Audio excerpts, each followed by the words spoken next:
Hi, welcome back to Dive Twang. I'm Dave. So, sound familiar? Real popular chord changes. But I have one song that I was teasing the melody of there specifically. I Know You Rider, Dead song. I'm not sure if that's the Dead covering a traditional song or something. I don't know.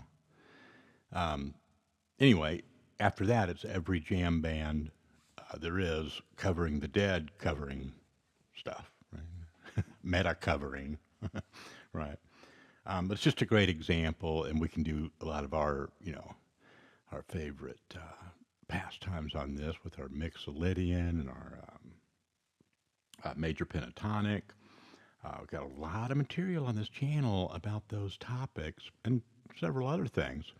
If you're into any kind of popular style guitar, rock, country, pop, what have you, those are just really essential skills. So, and it's not like those are the beginner skills, and then you know you're gonna trade them in for something better later or whatever, right?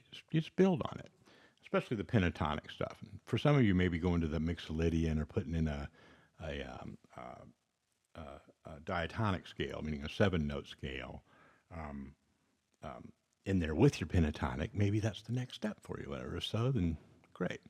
Hopefully, this will mean something to everybody wherever you are in your your journey of improvisation.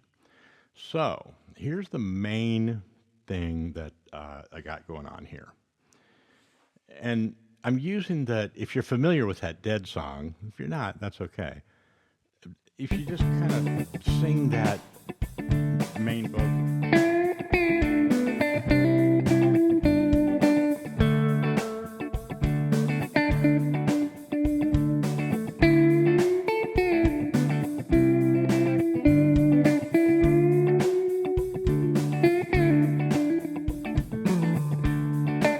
Okay, I'm already throwing a couple little things in there in between, but you got that. I like to take my main theme and give it sort of an A and a B version. That one goes down.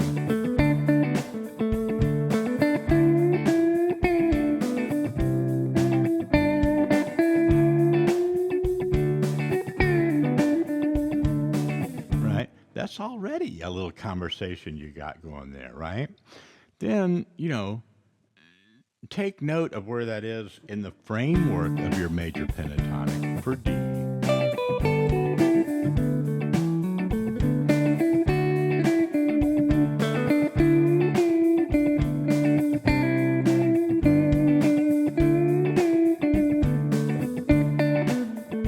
Then start dancing a little bit with that right hand, right? Instead of just, waiting for the next note in the scale to pick it.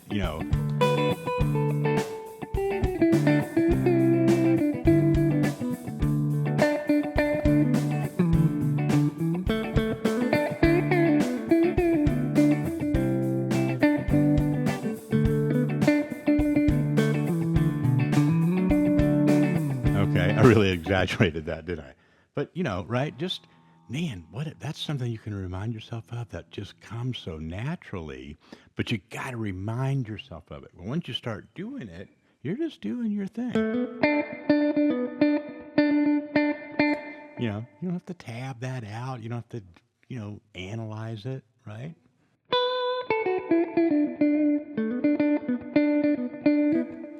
You just got to get in there and mess around with it, right? Really mess around with it for spend time in that space where you're just dancing like nobody's watching, right?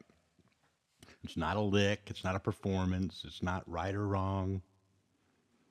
You need to be in that space often. Doesn't matter what you're doing in there, but you need to be in there with the disco lights flashing, okay? And then you combine that realm with your more technical stuff, your more disciplined stuff, your program, right? And you get you get a style going. Well, we're not going to I don't want to get into too much of the coachy stuff or whatever.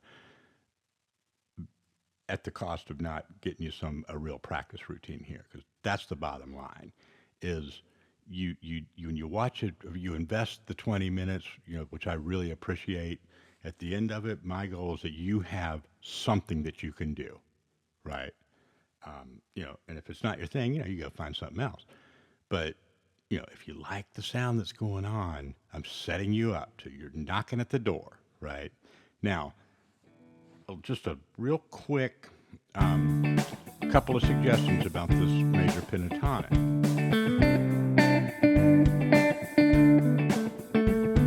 Okay, so find some places that you can really repeat.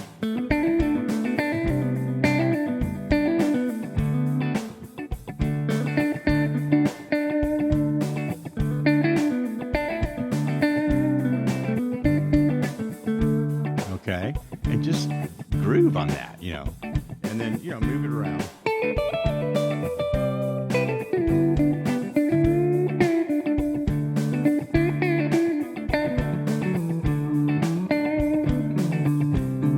Okay, this going down to here, I just like the sound of that. It's the same notes as if we. Awkward for me. I don't have my hand, all the time in a position to really even get down there. I'm not a technical. I'm not a great example of those, highly technical styles, right? So it's not about doing like I do it or somebody else. It's about using your own strengths and what's comfortable for you and working around it. So for me, I like to dip down. Just easier physically for me, and I get a lot of my a lot of my licks have kind of emerged out of that move.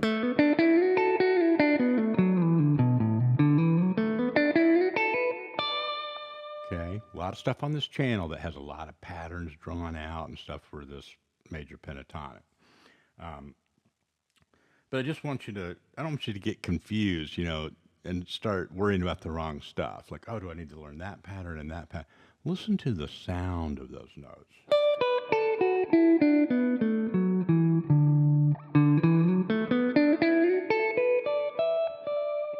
And that's where it's at, right? You'll know if it's those things. You intuitively know that, right? You just have to trust that. So you got that going on. Then we want to. I'll show you a little bit. Then we'll talk about what some of these little nuggets next door are.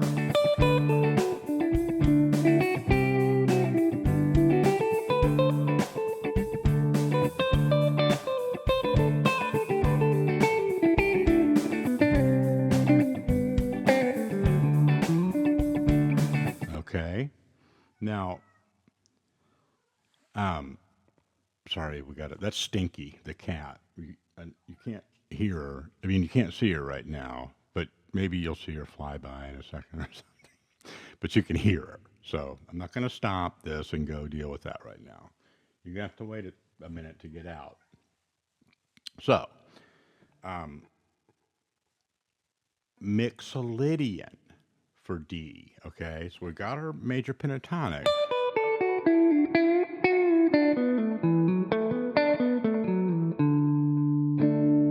Okay, Mixolydian is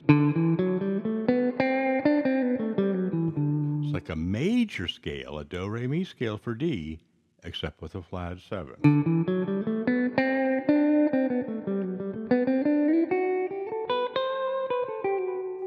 Okay, I'm only doing the Mixolydian version. I'm not playing the natural B because our ears are bonding with this right now.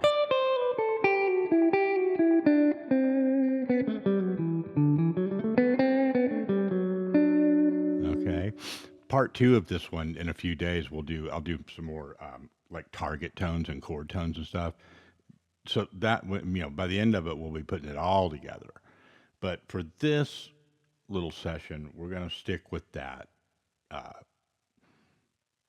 major pentatonic, the Mixolydian, mostly in this position right here, and then adding our repetition and style elements to it, right? And then our punctuation and kind of building on a theme. Now, practice that note sequence. Um,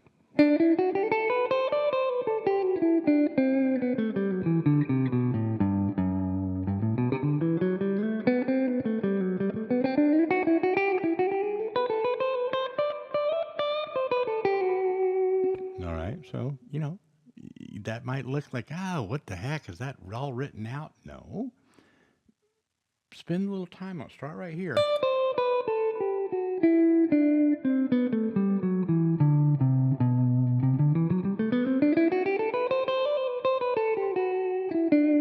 Just stay right there for a day or two, Stinky, come on. I don't know if y'all can hear that or not. I have a noise gate on this, so maybe not. Here's what I'm talking about.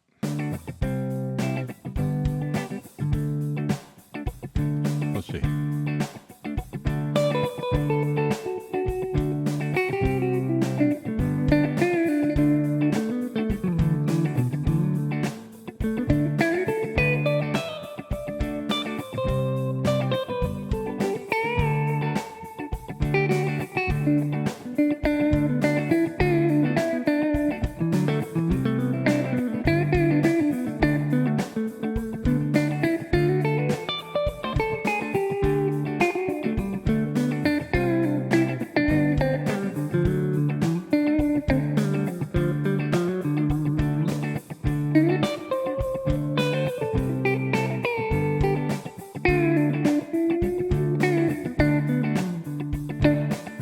Okay.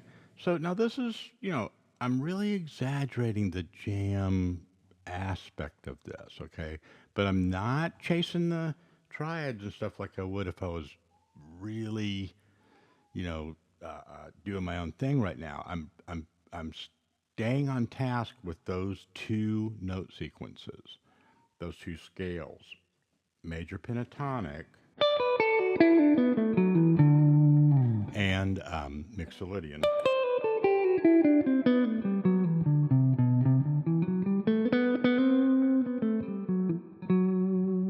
I love to go down to the third like that and end or whatever.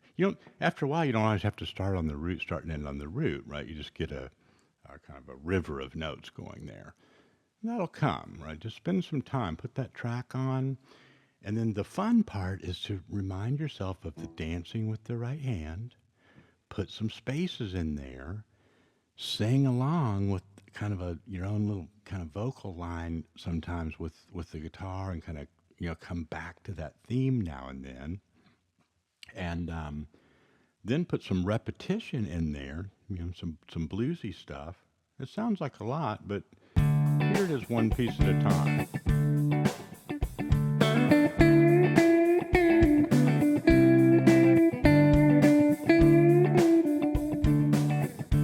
Leave a big space.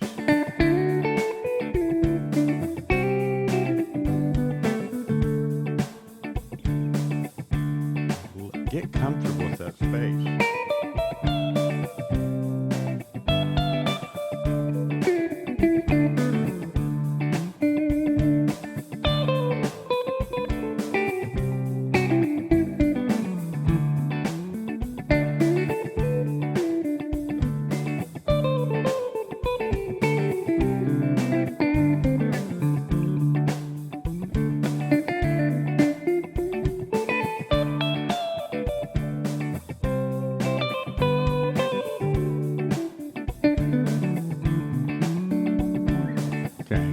Coming back to that move a lot. I'm doing that somewhat on purpose. It's also because I'm in my head right now, right? I'm trying to demonstrate specific things. So I'm kind of landing it each time on that.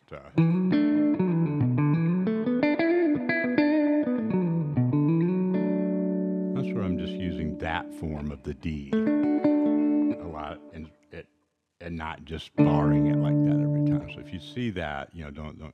And that's a good way to look at it. Is this position is built on first kind of seeing that you're covering this triad right there.